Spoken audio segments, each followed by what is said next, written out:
Assalamualaikum warahmatullahi wabarakatuh. Perkenalkan, nama saya Latif Dwi Prastio dengan NIM 63040210112. Saya dari MBS kelas 4C. Pada kesempatan kali ini saya akan menjelaskan materi manajemen sumber daya insani yang berjudul tentang penilaian kinerja. Ikuti ya.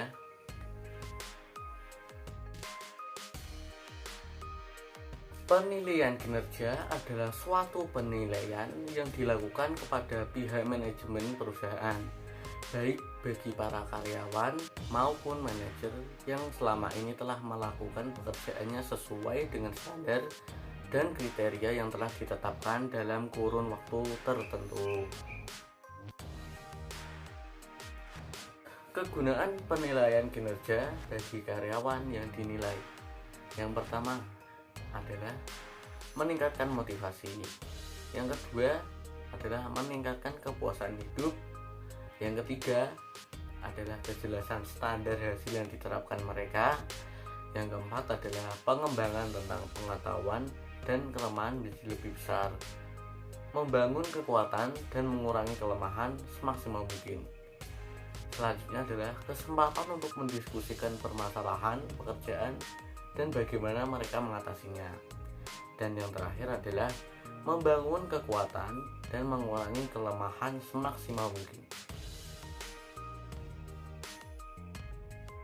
Kegunaan penilaian kinerja bagi perusahaan antara lain: yang pertama, peningkatan rasa kebersamaan dan loyalitas. Yang kedua, meningkatkan kualitas komunikasi.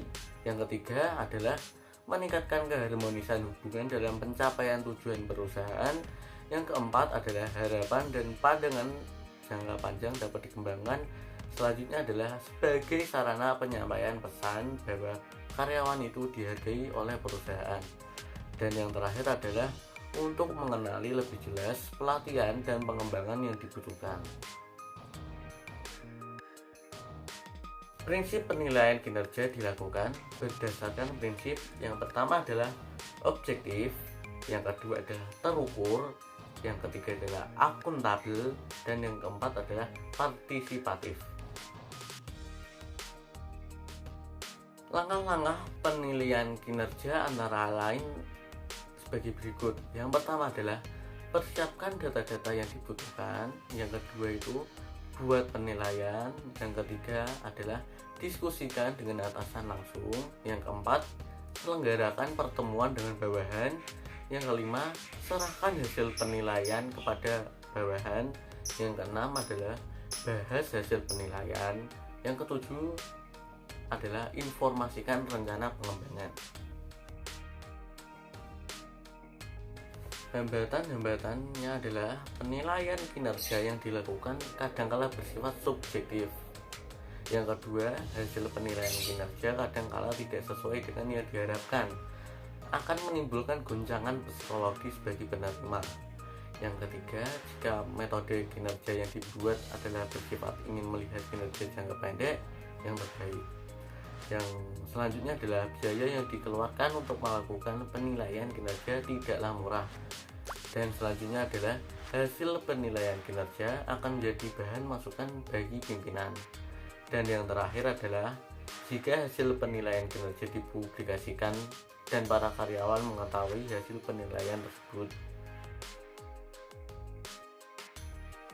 Metode-metode dalam penilaian kinerja antara lain adalah: yang pertama adalah rating scales, yang kedua critical incident, yang ketiga adalah SI evaluator, yang keempat adalah work standard, yang kelima adalah ranking penilaian, yang keenam adalah force distribution, dan yang paling terakhir adalah BARS. Sekian penjelasan dari saya. Maaf jika terdapat banyak kekurangan dari penjelasan yang saya utarakan tadi. Kurang lebihnya mohon maaf. Wassalamualaikum warahmatullahi wabarakatuh.